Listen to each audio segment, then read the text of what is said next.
నమస్కారం. ఆధ్యాత్మిక సుధాసాగరం ధర్మ సందేహాలు ప్రత్యేక కార్యక్రమానికి సాదర స్వాగతం. ధర్మో రక్షతి రక్షితః. ధర్మాన్ని రక్షిస్తే ఆ ధర్మం మనల్ని రక్షిస్తుంది. మనకున్న 12 మాసాల్లో ఒక్కో మాసానికి ఒక్కో ప్రత్యేకత ఉంది. చైత్రమాసం వసంత ఋతువు సంవత్సర ఆగమనానికి సూచిక అయితే, జ్యేష్ఠ పూర్ణిమ ఏరువాక పూర్ణిమతో వేసే నాట్లతో రైతుల మోములో ఆనందం వెల్లివిరుస్తుంది. ఆ తరువాత వచ్చే ఆషాఢ మాసం ఎంతో ప్రత్యేకమైనది. శూన్యమాసంగా అనబడే ఆ మాసంలో కూడా ఎన్నో ప్రత్యేకతలు ఉన్నాయి. ముఖ్యంగా తొలి ఏకాదశి, చాతుర్మాసి వ్రతం, గురు పూర్ణిమ, అలాగే గ్రామ దేవతలను ఆరాధించే సందర్భంలో బోనాలు, ఇలా చెప్పుకుంటూ పోతే ఎన్నో ఉంటాయి. వీటన్నిటికంటే మించి ముఖ్యంగా ఆషాఢ మాసంలో అత్తాకోడళ్ళు ఒకే చోట ఉండరాదు అని అంటుంటారు.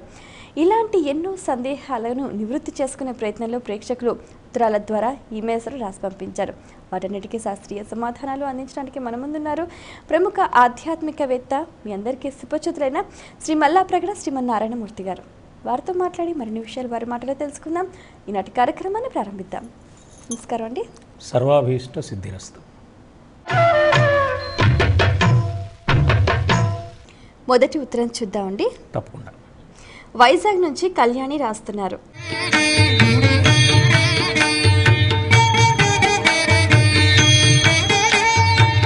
ఆషాఢ మాసం ప్రత్యేకత ఏమిటి తెలియచేయగలరు అంటూ రాస్తున్నారు. ఒక విధంగా వర్ష ఋతువు ప్రారంభం కావడానికి ప్రేరణ కలిగించే మాసం. నిజానికి వర్ష ఋతువు శ్రవణ భాద్రపదాలు, కానీ ఆషాఢంలో అంతకంటే ముందున్న జ్యేష్ఠ మాసంలోనే వర్ష లక్షణం ప్రారంభమవుతుంది. మృగశిర కార్తెతో వర్షానికి అవకాశం ప్రారంభమవుతుంది. ఋతుపవనాలు వస్తాయి. ఈ మృగశిర కార్తె జ్యేష్ఠ మాసంలో వస్తుంది. అందుకే జ్యేష్ఠ మాసంలో వచ్చే పున్నమిని కూడా ఏరువాక పున్నమి అని రైతులు వ్యవసాయం ప్రారంభించుకోవడానికి వీలుగా చెప్పారు. వర్షానికి మన దేశానికి ముఖ్యమైన సంబంధం ఏంటంటే, భారతదేశం వ్యావసాయిక దేశం. అధిక సంఖ్యాకులు వ్యవసాయం మీద ఆధారపడి ఉన్నారు కాబట్టి వారు వ్యవసాయం వృత్తిగా స్వీకరిస్తే మిగిలిన వారు కూడా వ్యవసాయం ద్వారా బతికేవాళ్ళే. వాళ్ళు వ్యవసాయం చేసి పండిస్తే ఆ ధాన్యపు గింజలే అందరికీ ఆహారాన్ని సమకూర్చేవి. కాబట్టి వ్యవసాయానికి అన్ని సందర్భాల్లోనూ ప్రాధాన్యం, వ్యవసాయం చేసేవారికి చేయని వారికి కూడా. వర్షానికి ఆషాఢ మాసానికి సంబంధం ఉంది కాబట్టి మానవులందరికీ కూడా ఆషాఢం ప్రీతిపాత్రమైంది. అందువల్ల ఆషాఢం జనోపయోగకరమైన మాసం ఒక కోణంలో చూసినప్పుడు. ఇక రెండవ కోణంలో చూస్తే ఆషాఢంలో ఆధ్యాత్మిక చింతనకు సంబంధించిన ఆలోచన, ప్రధానంగా ఏకాదశి, వ్యాస పూర్ణిమ. ఈ ఆషాఢ పూర్ణిమని వ్యాస పూర్ణిమ అని, గురు పూర్ణిమ అని అంటాం మనం. తొలి ఏకాదశి ఓ ప్రత్యేకమైన పర్వదినం. తొలి ఏకాదశి నాడు శ్రీ మహావిష్ణువు వైకుంఠంలో ప్రత్యేకమైన యోగ నిద్రలోకి ఒరిగిపోయిన రోజని, దాన్ని శయన ఏకాదశి అని, 4 మాసాల తర్వాత ఆయన మళ్ళీ నిద్ర నుంచి మేలుకొంటాడని కార్తీక మాసంలో ఏకాదశి నాడు, శుద్ధ ఏకాదశి నాడు. కాబట్టి ఈ 4 మాసాలు కూడా చాతుర్మాస్య దీక్షను పరివ్రాజకులైన వారు స్వీకరించి, పరమహంస పరివ్రాజకులైన పీఠాధిపతులు, సన్యాసులు పరివ్రాజన చేయకుండా ఏదో ఒక ప్రదేశంలో ఉండి అక్కడ ధార్మిక బోధ చేస్తూ, ధర్మరక్షకుడైన శ్రీ మహావిష్ణువు యోగనిద్రలో విశ్రాంతిలో ఉన్నాడు కాబట్టి అతడి తరఫున ప్రాతినిధ్యం వహించి బాధ్యత పడి వీళ్ళు ధర్మ ప్రచారం చేయాలి. అటు ఇటు తిరుగుతూ ఉంటే సాధ్యం కాదు కాబట్టి ఈ 4 మాసాలు ఒకచోటనే ఉండి ధర్మ ప్రచారం చేయాలి. ఇది ప్రారంభమయ్యేది ఆషాఢ మాసంలో. అది తొలి ఏకాదశి నాడు. కానీ ఏ కారణం చేతైనా ఆ రోజు కాకపోతే వ్యాస పూర్ణిమ నాడు కానీ, ఆషాఢ పూర్ణిమ నాడు కానీ ప్రారంభమవుతుంది. ఈ రెండు కూడా ఆషాఢ మాసానికి సంబంధించినవి. తర్వాత ఈ తొలి ఏకాదశికి ఆషాఢ పూర్ణిమకి మరొక సంబంధం కూడా ఉంది. అదేమిటి అంటే, ఈవేళ ప్రపంచ వాంగ్మయం మొత్తంలో ఆధ్యాత్మిక చింతనకు ప్రామాణికమైన రచన ఏమిటి అంటే బ్రహ్మసూత్రాలు. వ్యాస మహర్షి వేద విభాగం చేసి, వేదాలను విభాగం చేస్తున్నప్పుడు ఇది ఋగ్వేదం, ఇది యజుర్వేదం, ఇది సామవేదం, ఇది అధర్వణ వేదం అనే విభాగం చేయడమే కాకుండా ఒక్కొక్క వేదంలో సంహిత, బ్రాహ్మణము, ఆరణ్యకము, ఉపనిషత్తు అనే విభాగాలు. ఆ వేదంలో మానవులకు అనేక విధాలుగా ఎక్కడెక్కడ ఏ మంత్రభాగం వినియోగపడుతుందో ఆ మొత్తాన్ని పరిశీలించి స్పష్టంగా చెప్పి, చిక్కుపడిన నూలు రాశిలాగా ఉన్న వేదవాంగ్మయాన్ని స్పష్టంగా వినియోగంలోకి తీసుకొచ్చాడు ఆ మహానుభావుడు. వేద విభాగ వినిర్ణయ నిపుణత సముల్లాసుడు వ్యాసుడు అంటారు పోతన్న గారు చాలా చమత్కారంగా. ఈ వేద విభాగం చేసినందువల్ల, అంటే ఒక రకంగా చెప్పాలంటే వేదాన్ని వ్యాసం చేశాడు. వ్యాసం చేయడం అంటే ఇప్పటి భాషలో చెప్పుకోవాలంటే సంపాదకత్వం అంటే ఎడిట్ చేశాడు. అందుకని ఎడిటర్ అయ్యాడు. వ్యాసుడు అంటే ఎడిటర్. ఈ వేదాలు ఎప్పుడైతే ఎడిట్ చేశాడో వేదాల్లో ఏముందో ఆయనకు బాగా అర్థమైంది. అందరూ వేదాలు తెలుసుకోవడం కష్టం కదా, కాబట్టి ఈ వేద సారాంశాన్ని సంక్షిప్తంగా సూత్రప్రాయంగా చెబితే బాగుంటుంది అని 555 సూత్రాలుగా రాశాడు. మమకారం లేనివాడు, అహంకారం లేనివాడు, తన పేరు ప్రచారం కావాలనే కోరిక లేనివాడు కాబట్టి వ్యాస సూత్రాలని పేరు పెట్టలేదు, బ్రహ్మసూత్రాలని పేరు పెట్టాడు. బ్రహ్మ అంటే సృష్టికర్త, సృష్టికర్తకి సృష్టికి ఉన్న సంబంధం చెప్పడమే కదా వేదం యొక్క అభిప్రాయం, అందుకని బ్రహ్మసూత్రాలు అన్నాడు. అంతేకాకుండా బ్రహ్మసూత్రం అనే మాటలో చాలా గొప్ప మాట ఉంది. సూత్రం అంటే దారం, మంగళసూత్రం అంటే దారమేగా, మంగళప్రదమైన దారం. బ్రహ్మసూత్రాలు అంటే సృష్టికర్త నుంచి సృష్టికి అల్లుకొన్న దారాలు. సృష్టికి సృష్టికర్తకి ఒక సంబంధం ఉంటుంది. ఒక యాజమాన్యం కింద పనిచేసే ఉద్యోగి యాజమాన్యం ఏ ఆశయంతో ఆ సంస్థను నెలకొల్పాడో ఆశయానికి తగినట్లుగా ఎలా ఉండాలో సృష్టిలో ఉన్న మానవుడు సృష్టి ధర్మానికి అనుగుణంగా జీవించాలి అని చెప్పేవి బ్రహ్మసూత్రాలు. సారాంశంగా మనం చెప్పుకోవాలంటే ఇంత అద్భుతమైన ఈ రచనకు త్రిమతాచార్యులందరూ భాష్య రచన చేశారు. మధ్వాచార్యుల వారు చేశారు, రామానుజాచార్య స్వామి చేశారు, శంకరాచార్య స్వామి చేశారు. కాబట్టి ఎవరు ఏ సంప్రదాయాన్ని అనుసరించినా, ఏ మార్గాన్ని పాటించినా ఆధ్యాత్మిక సత్యాన్ని ప్రబోధించడానికి ఆధారమైన ప్రథమ వాంగ్మయం బ్రహ్మసూత్ర రచన. ఇది ప్రారంభమైంది తొలి ఏకాదశి నాడు, పూర్తయింది పూర్ణిమ నాడు. 5 రోజుల్లో 555 సూత్రాలు వేద సారంగా రాశాడు కాబట్టి అది మొట్టమొదటి వాంగ్మయం కాబట్టి అది ప్రారంభమైన రోజు తొలి ఏకాదశి అన్నారు. నిజానికి సంవత్సరం ఎప్పుడు ప్రారంభమైంది? చైత్రమాసంలో ప్రారంభమైంది. చైత్రమాసం, వైశాఖ మాసం, జ్యేష్ఠమాసం 3 అయిపోయాయి ఇప్పటికి. అంటే 3 రెళ్ళు 6 ఏకాదశులు అయిపోయాయి, పక్షానికి ఒకటి చొప్పున. ఇది 7వ ఏకాదశి. తొలి ఏకాదశి ఎలా అవుతుంది అంటే కాలగణనం ప్రకారం కాకుండా కాలస్వరూపుడైన భగవంతుడి తత్వాన్ని అర్థం చేసుకుని మానవుడు జీవితాన్ని సార్థకం చేసుకోవడానికి ఏం చేయాలో తెలియచేసే విజ్ఞానం అది ప్రయోజనం. కానీ కాలానికి ఉంది, లెక్క అలా పరిగెడుతూనే ఉంటుంది. కాబట్టి ఈ ఏకాదశి సార్థకతను ప్రసాదించే తొలి ఏకాదశి. వ్యవసాయం మీద ఆధారపడేవారు ఆ తొలి ఏకాదశి నాడు కొత్త పాలేరుల నియామకాన్ని కూడా నిర్ణయిస్తారు. పాత పాలేరు మానేస్తే కొత్త పాలేరుని ఆ రోజున ఏర్పాటు చేసుకుంటారు. అంటే దైవ చింతనతో వ్యవసాయం చేస్తాను నేను. వ్యవసాయం చేయడం దైవ సేవగా, దేశ సేవగా, ప్రజాసేవగా, పరమాత్మకు ప్రతినిధులైన ప్రజలను సేవించడానికి నేను వ్యవసాయం చేస్తున్నాననే భావంతో ఆ రోజున కావాల్సిన కొత్త ఏర్పాట్లు చేసుకుంటారు. ఇలా చూసుకుంటే ఇటు సామాజిక జీవితానికి, ప్రజా జీవితానికి, అటు ఆధ్యాత్మిక చింతనకు ఈ రెండు వేరువేరు అంశాలు కాదు, ఒకదానితో ఒకటి సంబంధం కలిగిన సమన్వయించబడిన అంశాలు అనేది కూడా ఆచరణలో మనకు తెలియజేసేది ఆషాఢమాసం. ఇంకా వ్యాస పూర్ణిమ, గురు పూర్ణిమ, ఆనాడు వ్యాసుల వారు జన్మించారని ఒక ప్రతీతి ఉంది. ఎలా ఉన్నా కూడా బ్రహ్మసూత్ర రచన పూర్తి కావడమే వ్యాసుడు జన్మించడం అంటే లోకానికి బ్రహ్మసూత్ర రచన అందడమే విశేషమైన ప్రయోజనం. కాబట్టి దాన్ని వ్యాస పూర్ణిమ అన్నారు. అందులోనే ఏ గురువైనా ప్రబోధించడానికి కావలసిన ఆధ్యాత్మిక సత్యాలన్నీ ఉన్నాయి కాబట్టి తర్వాత భారతీయ ఆధ్యాత్మిక చింతనను వ్యక్తం చేసే గురువులు ఆ పరంపర ఏ సంప్రదాయాన్ని అనుసరించినా కూడా ఈ మార్గాన్నే పాటిస్తున్నారు కాబట్టి ఆ పూర్ణిమ గురు పూర్ణిమ అయింది. వ్యాసుడే తొలి గురువుగా వ్యాసోచ్చిష్టం జగత్సర్వం అన్నమాట వచ్చింది. ఇలా ఆధ్యాత్మిక చింతనకు సంబంధించిన వైభవం అంతా ఒక పక్కన కనపడుతూ ఉంటే ప్రజా జీవితానికి కావలసిన వ్యవసాయానికి ప్రచోదనం చేసే అద్భుతమైన వర్షానికి సూచన ఇక్కడ ప్రారంభమవుతుంది. మనకి శ్రావణ భాద్రపదాలే వర్ష ఋతువు అయినా కూడా జ్యేష్ఠం, ఆషాఢం కలుపుకుని ఈ 4ంటిని కలిపి వర్షంగా భావించే లక్షణం ఉంది. అందుకని వర్షాకాలం 4 నెలలు అంటూ ఉంటారు. వర్షాకాలం 4 నెలలు, పూర్వకాలం బయటికి కదలలేరు కాబట్టి ఈ కదలలేని 4 నెలలు ఒకచోటే ఉండి జీవితం గడపాలి కాబట్టి మిగతా 8 నెలల్లో కష్టపడి ఈ 4 నెలల కోసం దాచుకుంటాడు. వర్షహార్ధమస్దౌ ప్రయతే బాసాన్ అనే మాట కూడా అందుకోసం వచ్చింది. అందుకని ఈ ఆషాఢానికి అన్ని కోణాల నుంచి ఓ ప్రత్యేకత కనపడుతూ ఉంటుంది. ఋతువుల్లో వచ్చే మార్పులకు కూడా ఇది కారణం అవుతుంది.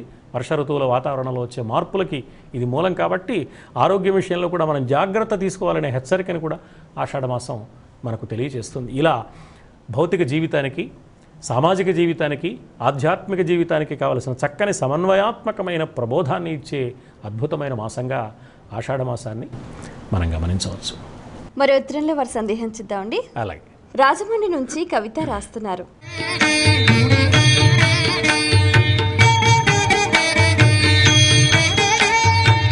ఆషాఢంలో వివాహాలు చేయకూడదా తెలియచేయగలరు అంటూ రాస్తున్నారు. ఆషాఢ మాసంలో వివాహానికి యోగ్యమైన ముహూర్తం ఉండదు, అందువల్ల వివాహాలు చేయరు. ఈ వధూవరులకు వివాహం నిర్ణయించేటప్పుడు వధువు నక్షత్రం, వరుడి నక్షత్రం, ఈ రెండింటికి పొంతన కుదరడానికి వీలుగా వివాహం నిర్ణయించడానికి కావలసిన ముహూర్తం నిర్ణయించే నక్షత్రం ఉంటుంది. జ్యోతిషంలో వధూవరులకు సంబంధించి వివాహం నిర్ణయించడానికి కావలసిన నక్షత్రం ఆ రోజుల్లో దొరికే అవకాశం ఉండదు. నక్షత్రమే కాకుండా లగ్నం నిర్ణయించడానికి మరికొన్ని అంశాలు కూడా జ్యోతిషం ప్రకారం చూడాలి. ఇది ఆషాఢంలో సాధ్యం కాదు. ఈ కారణం వల్ల ఆషాఢ మాసంలో వివాహాలు జరిగే అవకాశం లేదు, కాబట్టి జరగవు. అంతేగాని ఆషాఢంలో వివాహం చేయొద్దు అని పెద్దవారి ఉద్దేశంగా చేసే అవకాశం లేదు. ముహూర్తం లేకుండా ఎలా పెళ్లి చేస్తారు? ముహూర్తాన్ని విశ్వసించే సంప్రదాయం నమ్మిన దేశం కదా ఇది. అందువల్ల ఆ సంప్రదాయం ప్రకారం అవకాశం లేదు, కాబట్టి ఆషాఢంలో వివాహాలు లేకుండా పోయి క్రమంగా ఏమైందంటే ఆషాఢంలో వివాహం చేయకూడదు అనే అభిప్రాయం లోకంలో ఏర్పడింది. అంతే తప్ప వేరే ఏం కాదు. మరి ఉత్తరం చూద్దామండి. హైదరాబాద్ నుంచి భారతి రాస్తున్నారు.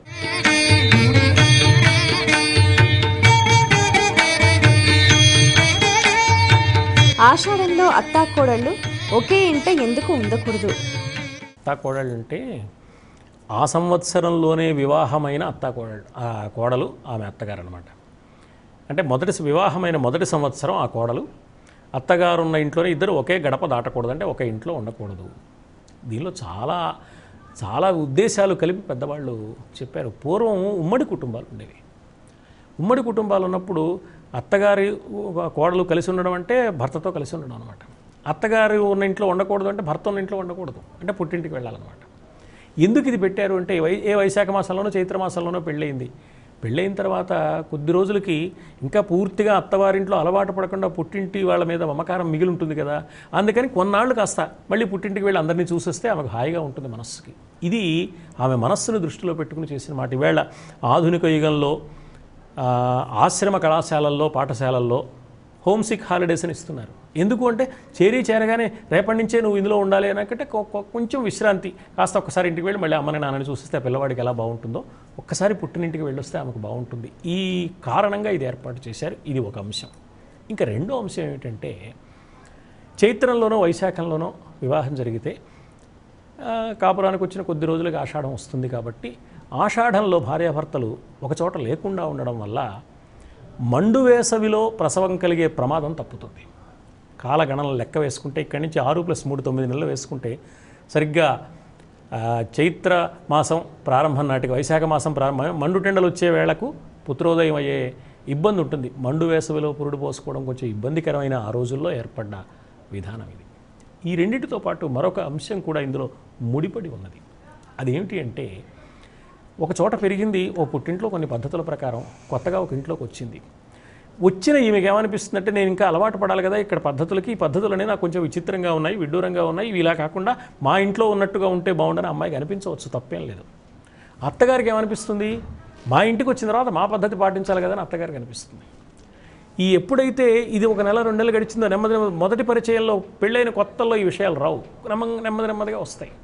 వచ్చినప్పుడు అభిప్రాయ భేదాలు పెరగడానికి అవకాశం ఉంటుంది. సరిగ్గా ఒక నెల 2 నెలలు గడిచేప్పటికి అభిప్రాయ భేదాలు పెరగడానికి అవసరమైన ఈ సమయంలోనే ఓ పూట 4 చినుకులు పడడం, ఓ పూట ఎండ, ఓ పూట ఒక్కపోత వాతావరణం కూడా కొంచెం చికాకు కలిగించేదిగా ఉంటుంది. ఓ పక్కన వాతావరణం కలిగించే చికాకు, ఓ పక్కన అత్తగారు నన్ను ఇలా శాసిస్తోందని కోడలు బాధపడి, కోడలు నా మాట వినడలేని అత్తగారు బాధపడి, వీళ్ళ మధ్య వైషమ్యం వచ్చి వీళ్ళిద్దరి వైరుధ్యాన్ని తీర్చలేక ఆ భర్త అన్నవాడు బాధపడి అశాంతిమయమైన వాతావరణం లేకుండా ఆ నెల కాస్త దూరంగా ఉన్నప్పుడు ప్రేమ పెరుగుతుంది. కాబట్టి మళ్ళీ వచ్చిన తర్వాత కొంత అవగాహన ఏర్పడుతుంది. ఈమె కూడా పుట్టింటికి వెళుతుంది. పుట్టింట్లో కూడా మీ అత్తగారు ఏమన్నారమ్మా, ఇలా అన్నారా, పర్వాలేదు, వాళ్ళ వంశాచారం ప్రకారం ఉండాలి, మన ఇంటికి వచ్చిన మీ వదిన కూడా అలాగే మన వంశాచారాన్ని నేర్చుకుంది కదా అని పుట్టింటి వాళ్ళే ధైర్యం చెప్తారు. ఆమెకు విశ్వాసం కలుగుతుంది. ఇది దోహదం చేస్తుంది మళ్ళీ కలయికకు. కుటుంబాలు ప్రశాంతంగా హాయిగా గృహస్థ జీవితం సజావుగా సాగడానికి ఇంత దృష్టిలో పెట్టుకుని మన పెద్దలు ఏర్పాటు చేశారు. అంటే మన పెద్దలు ఏం చేసినా 3 దశలుగా ఉపయోగపడే పద్ధతి చేస్తారు. 1 భౌతికం, 2 సామాజికం, 3 ఆధ్యాత్మికం. ఈ 3 దశలు ఆలోచిస్తారు కానీ ఏదో ఒకదాని మీద దృష్టి కలిగిన వారు కాదు. భౌతికంగా ఉపయోగపడాలి, సామాజికంగా ప్రయోజనం ఉండాలి, ఆధ్యాత్మికంగా ప్రయోజనం ఉండాలి. ఈ 3 ప్రయోజనాలు నెరవేర్చే సంప్రదాయాలే మనకున్నాయి కానీ నిర్జీవమైన సంప్రదాయాలు కాదు ఇవి. వాటి ఆంతర్యాన్ని జాగ్రత్తగా గమనించి ఆ 1 మాసం ఆమె పుట్టినింటికి వెళ్ళడం మంచి పద్ధతి. అంతేగా అల్లుళ్ళు కూడా ఉండకూడదని కూడా చిత్రంగా ఒక పద్ధతి ఏర్పాటు చేశారు. కానీ అత్తాకోడలు దూరంగా ఉండాలనడంలో ఆంతర్యం ఇంతకన్నా వేరే ఏమీ లేదు. ఇది గమనించుకుంటే చాలా మంచిది. మరి ఉత్తరం చూద్దామండి. అలాగే ఈమెయిల్ ద్వారా ప్రియాంక రాస్తున్నారు.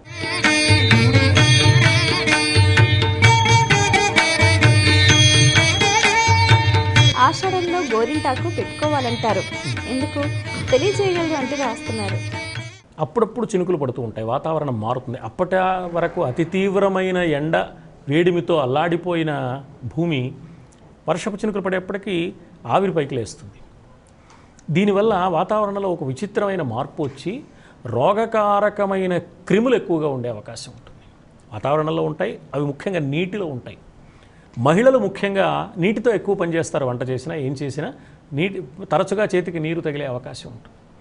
అందువల్ల ఈ రకమైన క్రిముల ప్రమాదం చేతికి రాకుండా ఉండడానికి గోరింటాకు అనేది రక్షణ కలిగించేది.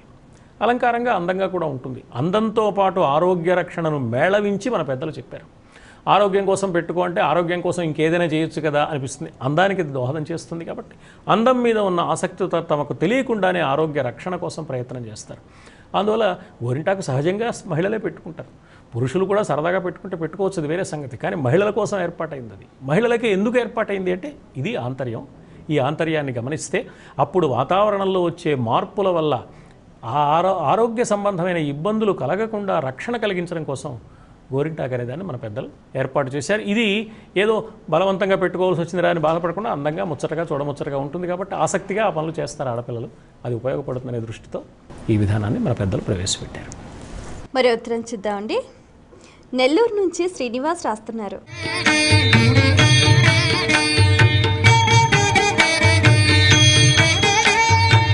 ఆషాఢ మాసంలో అమ్మవారి ఆరాధన ప్రాముఖ్యత ఏంటి తెలియచేయగలరు అంటూ రాస్తున్నారు.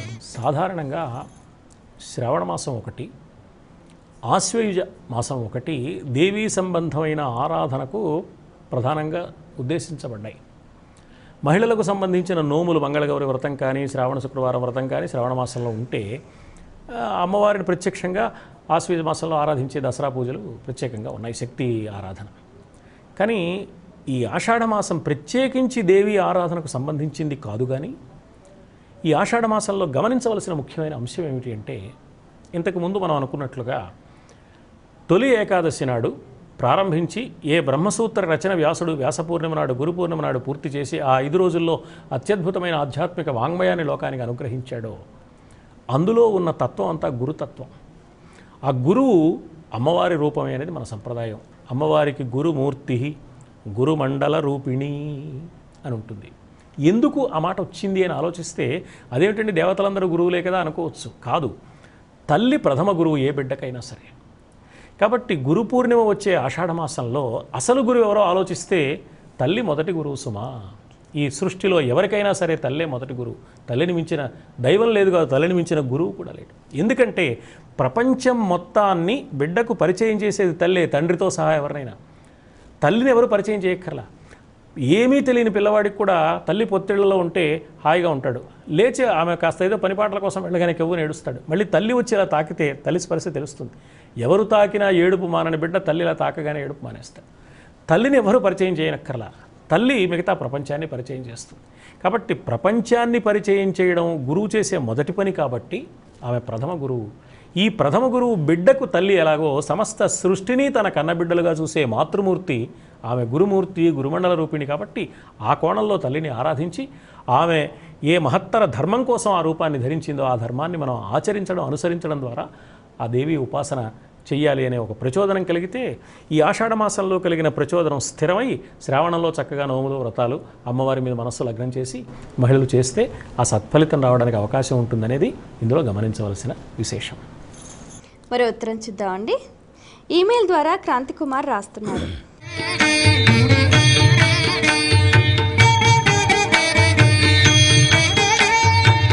ఆషాఢంలో వచ్చే దక్షిణాయనం విశిష్టత ఏమిటి తెలియచేయగలరు అంటూ రాస్తున్నారు.